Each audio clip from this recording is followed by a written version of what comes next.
आदरणीय सज्जन महानुभावहरू, भवाटवीको वर्णन गर्नुभयो। भरतजीले राजा रहुगणलाई कल्याण भएको छ। भरतजीको वंश परम्पराको बारेमा चर्चा गर्नुभएको छ। भूगोल खगोलको चर्चा गर्नुहुन्छ। यो संसारको विषयको बारेमा पनि, संसारको उत्पत्ति, शिशुमार चक्र आदिको चर्चा गर्नुभएको छ। अच्छा, सबै कुरा त हामीले बुझ्न पनि गाह्रो छ और भन्न पनि कठिन कुरा हो यो भूगोल खगोलको वर्णन। परन्तु एउटा महत्त्वपूर्ण कुरा म यहाँहरूलाई यो प्रसङ्गबाट अवश्य निवेदन गर्छु। जहाँ हाम्रो जन्म भएको छ यो बहुत पवित्र भूमि हो सज्जनहरू। याद गर्नुहोला कि यो क्षेत्रमा जन्म लिनु पनि पुण्यको प्रभावले मात्रै जन्म हुन्छ। एउटा कुरा याद गर्नुहोस्, देवताहरूलाई मनुष्य शरीर देखेर देवताहरूलाई पनि ईर्ष्या लाग्दछ। हाम्रो शरीरलाई देखेर देवताहरू पनि ईर्ष्या गर्छन्। के भन्दछन् देवताहरूले भनेका छन् यहाँ, अहो अमीशां किमकारी शोभनम् प्रसन्न ईशां स्विदित स्वयं हरिः यैर्जन्म लब्धं नृषु भारताजिरे मुकुन्द सेवौ पैकं स्पृहाहिनः। हामीलाई देखेर देवताहरू के भन्दछन्, अहो अमीशां किम शोभनम् अकारी। अरे बडा भाग्यशाली रहेछन् यी मनुष्यहरू। के यिनीहरूले पुनित कार्य गरे, पवित्र कर्म गरे, जसको परिणामले यिनीहरूले यो सौभाग्यलाई प्राप्त गरे। के सौभाग्य, के सौभाग्य हामीले पायौं। देवताहरू यहाँ भनिरहेका छन्, यही जन्म लब्धम नृषु भारताजिरे। यो मनुष्यले, यो जति संसारमा जीव त असंख्य छन् नि त। कोही पशु भएका छन्, कीरा भएका छन्, पंक्षी भएका छन्, विभिन्न जुनीमा गएका छन्। तर जसले मनुष्यको शरीर पाए तिनीहरूले कसरी पाए होलान् मनुष्यको यो शरीरलाई, तो महिमा गान गरेका छन्। भगवान यिनीहरूसँग किन यसरी प्रसन्न हुनुभयो, प्रसन्न एषा, यिनीहरूसँग भगवानको यति प्रसन्नता के कारणले गर्दा हो। देवताहरू किन भन्छन् यस्तो, याद गर्नु होला। देवताहरूको शरीरबाट पनि मोक्ष हुँदैन। देवता र मनुष्यमा के भेद छ? देवताहरू पनि ईश्वर होइनन्। देवताहरू त स्वर्गमा बस्नेवाला देवता मात्रै हुन्। तर जब मुक्ति चाहन्छौं कोही पनि मनुष्य शरीरबाट मात्रै मिल्दछ। हामी पनि मरेर स्वर्ग जान्छौं, हामी देवता हुन्छौं। हामी देवता हुन्छौं स्वर्गमा गए। यो संसारमा छौं त्यही हुनाले मनुष्य भएर आयौं अहिले यो शरीर मिलेको कारण। तर देवताहरूले पनि देवलोकमा यज्ञ गर्न सक्दैनन्। देवलोकमा पूजा हुँदैन भगवानको। तस्मात् आदरणीय हजुरले स्वस्थानी सुन्नुभएको छ बहुत। स्वस्थानीमा हजुरलाई थाहा छ त, साली नदीको किनारमा अप्सराहरू आए किन, के स्वर्गमा गर्न सक्दैनन्? तो यसको जवाब यही हो, यो कर्म भूमि हो सज्जनहरू। त्यसमा पनि यो हाम्रो देश नेपाल देवभूमि हो, जहाँ ऋषिहरूले आफ्ना तपस्या यहाँ सिद्ध गर्दथे। यो भगवान व्यासको, वेद व्यासको जन्मभूमि हो। भगवान कपिलले अवतार लिनुभएको क्षेत्र हो। भगवान बुद्धको यो अवतार भूमि हो। माता सीताले खेलेको भूमि हो। जगदम्बिका लक्ष्मीको स्वरूप माता सीता। यो देशमा भगवान कृष्ण राम जस्ता व्यक्तित्वहरू यहाँ पनि आउनु भएको छ। यद्यपि अहिले सिमानाको कारणले गर्दा भारतमा त्यो पर्दछ, तथापि विराटनगर राजा विराटको क्षेत्र हो, जहाँ पाण्डवहरू 1 वर्षको अज्ञातवास बसेका थिए। हजुरलाई थाहा होला झापामा अर्जुन धारा छ। अर्जुनजीले गाई चराउन जानु हुँदा जमिनमा बाण हिर्काएर पानी निकालेर गाई वस्तुलाई पानी पिलाएको हुनाले अर्जुन धारा भएको हो। त्यो कीचकवध हजुरलाई थाहा। राजा विराटको जो सेनापति थिए कीचक, द्रौपदीसँग दुर्व्यवहार गरेको कारणले गर्दा भीमसेनले उनलाई एकान्तमा बोलाएर वध गरेका हुन्। त्यस्ता कीचकवध भनौं न, कति ऐतिहासिक क्षेत्र छ र त्यसमा पनि स्वामी प्रपन्नाचार्यजी हिजो मैले अलिकति कुरा भने नि, डाक्टर स्वामी प्रपन्नाचार्यजी के भन्नुहुन्छ भने यो देश वास्तवमा कुनै ढुङ्गा माटोको थुप्रो होइन, यो पहाड कन्दराहरू, यो त साक्षात ऋषिहरू हुन्। यी पहाडहरू जो भगवानलाई सम्झेर साधना गरेर बसिरहेका छन्। यहाँ हरेक पहाडका कुना कुनामा अहिले पनि हामी अब त्यतातिर जाँदैनौँ, तर कुना कन्दरामा आज पनि ऋषि महर्षिहरूको बास छ यो देशमा।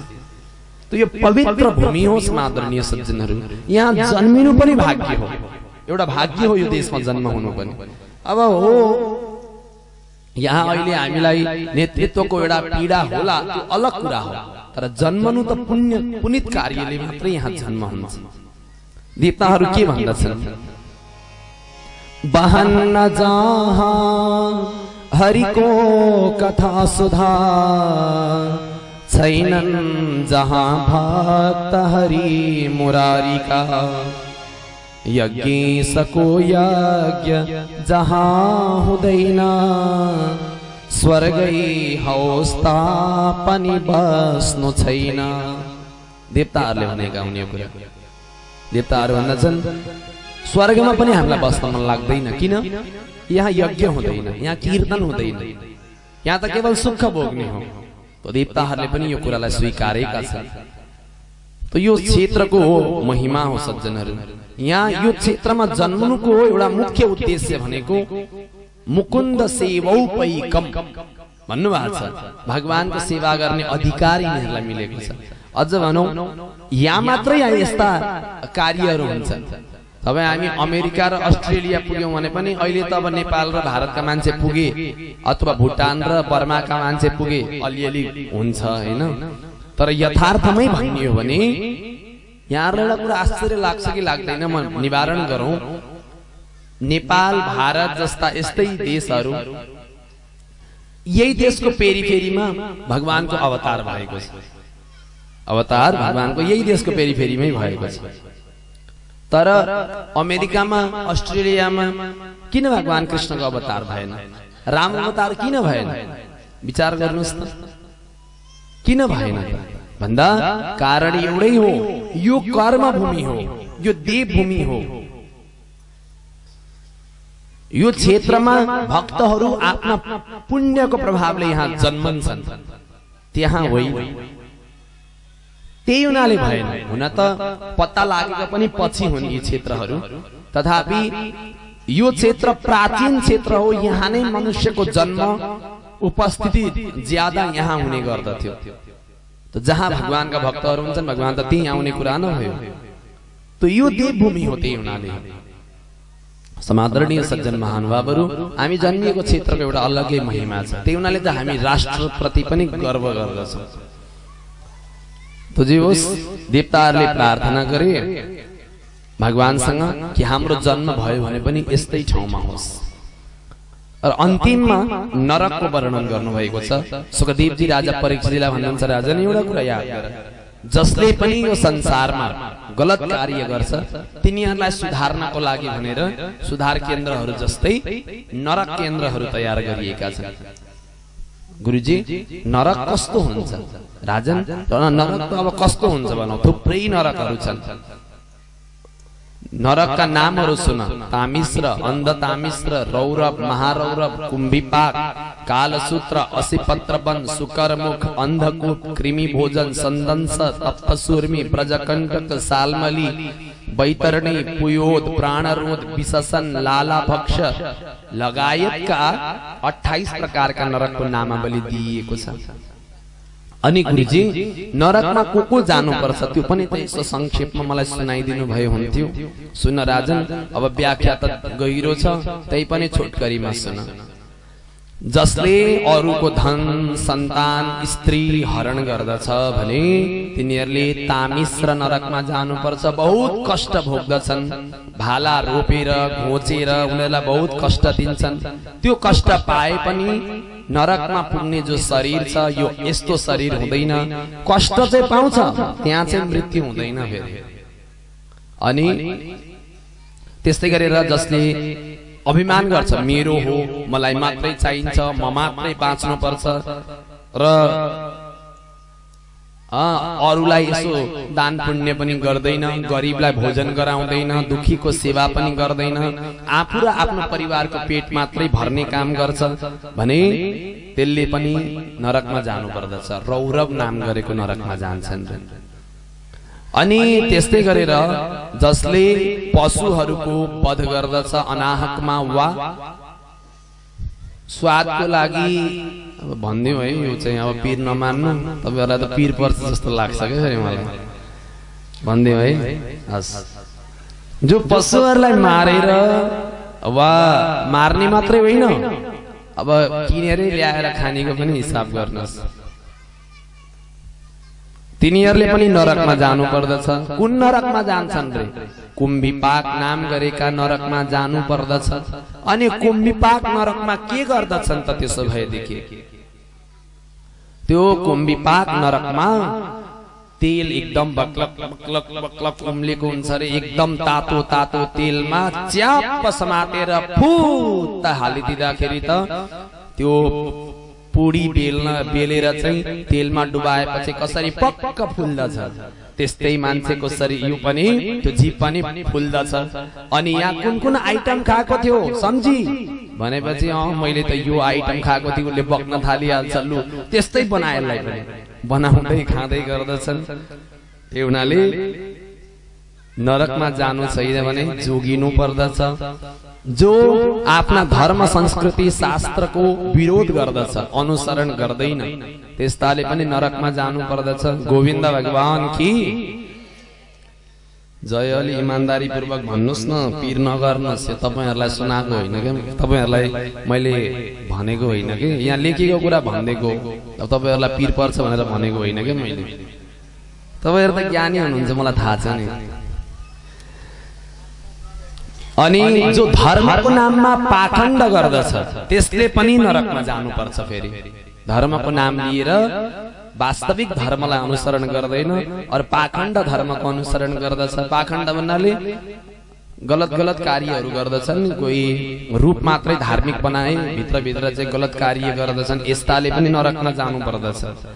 अनि दण्ड दिनु नहुने व्यक्तिलाई दण्ड दिन्छ, त्यतिकै अनाहकमा लुजा त पिट दिउँ भनेर भन्ने हुन्छ नि।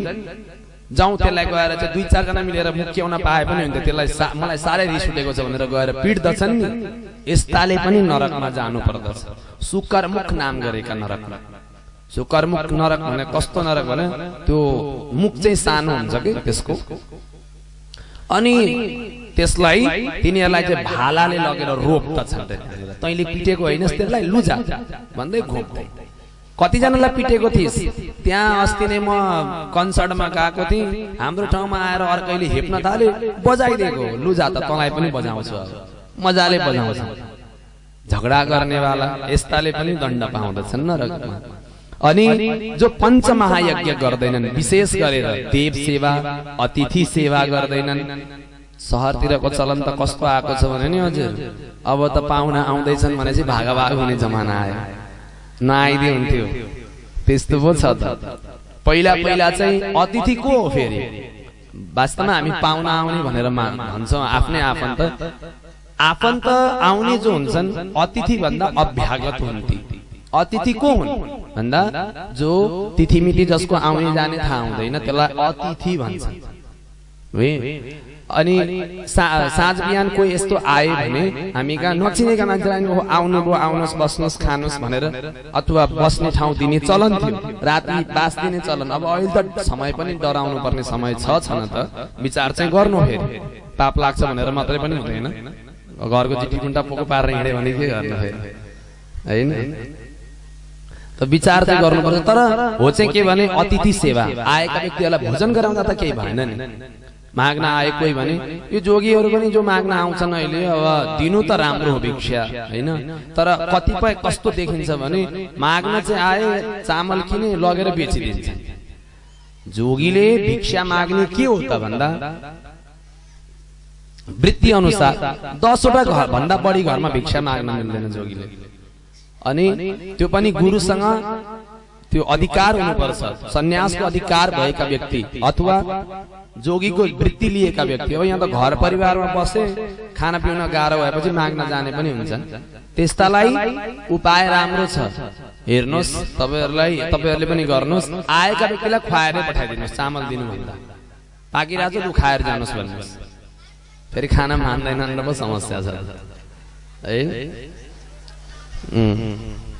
त्यही त समस्या छ के त्यो पनि। तर खैर अतिथि सेवा, देव सेवा, पितृहरूको सेवा, श्राद्ध गर्नु पर्दैन भनेर मान्छे यहाँ धर्मै परिवर्तन गर्ने भइसके। अथवा मेरो गुरुले भनेको श्राद्ध नगरे पनि पितृहरू हरररर गए विमानमा चढेर वैकुण्ठ जान्छन् त्यतिकै। हेर्नुहोस्, पितृहरूको उद्धारै भए पनि, भगवानकै गए पनि तपाईले आफ्नो कर्तव्य छोड्नु हुँदैन। श्राद्ध कर्म गर्नु पर्दछ हैन। जे भए पनि अब तीर्थ श्राद्ध गरेर आएर श्राद्ध गर्नु पर्दैन भन्ने पनि मान्यता छ, त्यस्तो पनि नगर्नुहोस्। सकुन्जेल गर्नुपर्छ तिथि श्राद्ध। केही सकिएन भने बरु सिधा दान गरिन्छ, अथवा केही सकिएन भने श्राद्धका प्रकार छन् नि, ब्राह्मणहरूलाई बोलाएर भोजन गराइन्छ, अथवा त्यो गर्दै यस्तै यो भोजन गराउने, दान दिने यी कुराहरू सँगसँगै अहिले त अब अलिकति चलन पनि फेरिदो छ। आश्रममा गएर भोजन गराउने बुढाबुढीहरूलाई राम्रो कुरा हो, नराम्रो होइन। तर संस्कृति मासेर होइन, श्राद्ध गर्न छोडेर गएर खुवाउनु पर्छ भन्ने होइन। हेर्नुहोस्, दुई कुराहरूलाई मनन गर्नुपर्छ कि मेरो गुरुले भन्नुभयो गर्नु पर्दैन रे श्राद्ध, ढुक्क भए म अब भनेर भन्न मख नपर्नुहोस्, गलत हो। जुन पूर्वजहरूको कृपाले उहाँकै रगत हाम्रो शरीरमा छ, त्यो वर्षमा एकचोटि, लु एकचोटि नभनौं, धेरै से धेरै श्राद्ध पर्यो भनेदेखि भनौं न 2 4 6, अब यो पार्वणिक श्राद्धहरू गर्दा त्यही धेरै से धेरै पर्यो भनेदेखि 6 7 वटा, त्यस्तै त हो। त्यो पनि सबैको गर्न सकिने अवस्था नभन्दा त्यसलाई सिधाको रूपमा गर्ने परम्परा पनि हामीका उपलब्ध, छोड्नु चाहिँ हुँदैन। गोविन्द भगवान की, बाल मुकुन्द लाल की। पंचम स्कन्धमा प्रियव्रतजीको चरित्रलाई सुनाउनुहुन्छ। प्रियव्रत राजा हुनुभयो, स्वयं मनुका छोरा। प्रियव्रतजीले विवाह गर्न मान्नु भएन। सम्झाउनु, विवाह गर न बाबु, किन? जंगल जान्छ अनि हरिभजन गर्छ, भगवानलाई खोज्न जंगल जानै पर्दैन। गृहस्थले असल आचरण गरेर बसे पनि भगवानलाई पाउँछ। त्यो हुनाले त भक्तहरू भन्दछन्, हरि भनाना हरि भनाना छैनन् हरि बानामा भित्री मनमा। हरि भनाना हरि भनाना छैनन् हरि बानामा भित्री मनमा। हरि भनाना हरि भनाना छैनन् हरि बानामा भित्री मनमा। हरि भनाना छैनन् हरि बानामा भित्री मनमा। हरि भनाना छैनन् हरि बानामा भित्री मनमा।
हरि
भगवान की जय, बाल मुकुंद लाल की जय हो।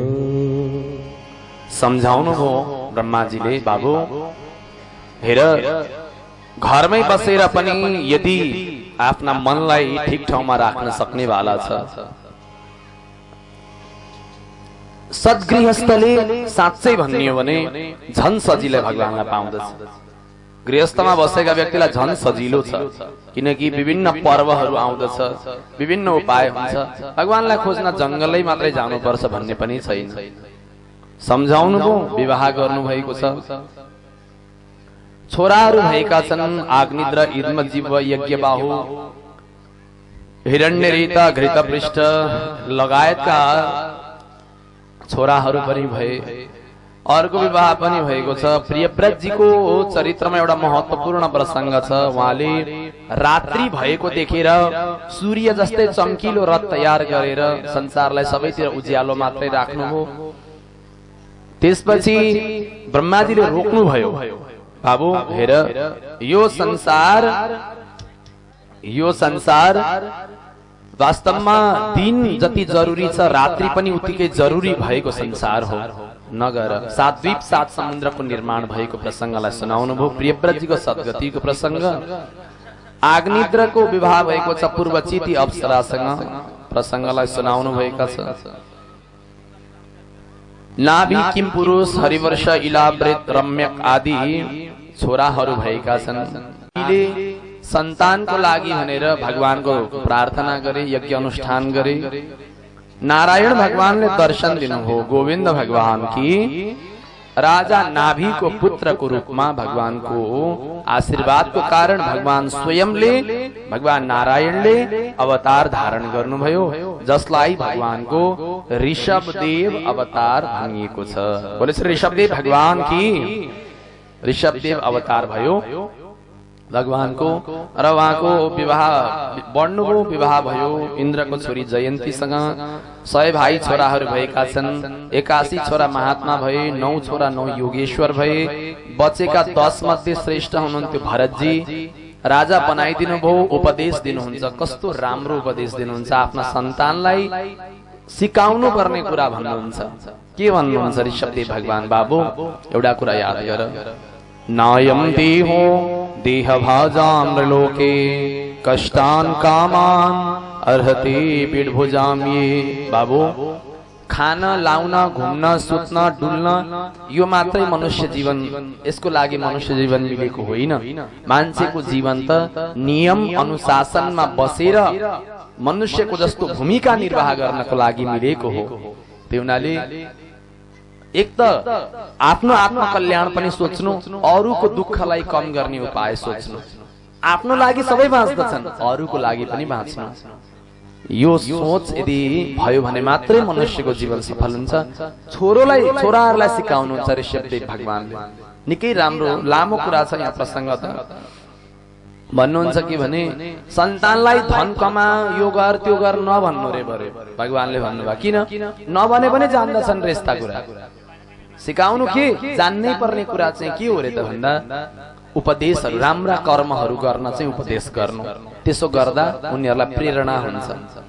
ऋषभदेव भगवानले शरीर त्याग्नुभयो, भरतजीले राज्य गर्नुभयो। अन्तिममा उहाँलाई लाग्यो अब मेरो शरीर छोड्ने बेला भयो।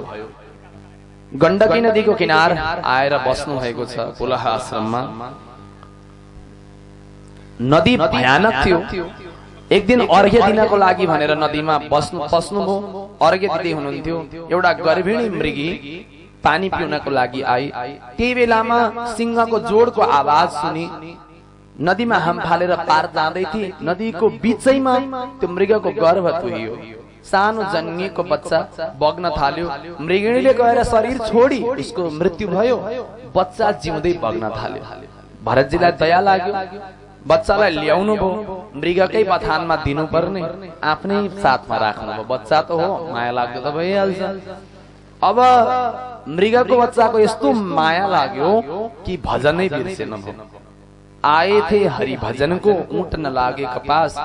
हरि भजन गर्न आउनुभएको मृगको बच्चाको स्याहार गरेर बस्न थाल्नु। घर छोडेको दिक्कत भएर मृगको संगत लाग्यो। भजन छुट्यो, मर्ने बेला थियो। मृग नै सम्झेर मर्नु हो। मृग सम्झेको कारण मृग नै हुनु पर्यो। अब मृग भएर त मर्नु भयो, के अरे मृग भएर जन्मनु त भयो, तर पूर्व जन्मको स्मृति छुटेन। सम्झिनुहुन्छ कि मैले गल्ती गरेँ। शरीर छुट्यो मृगको।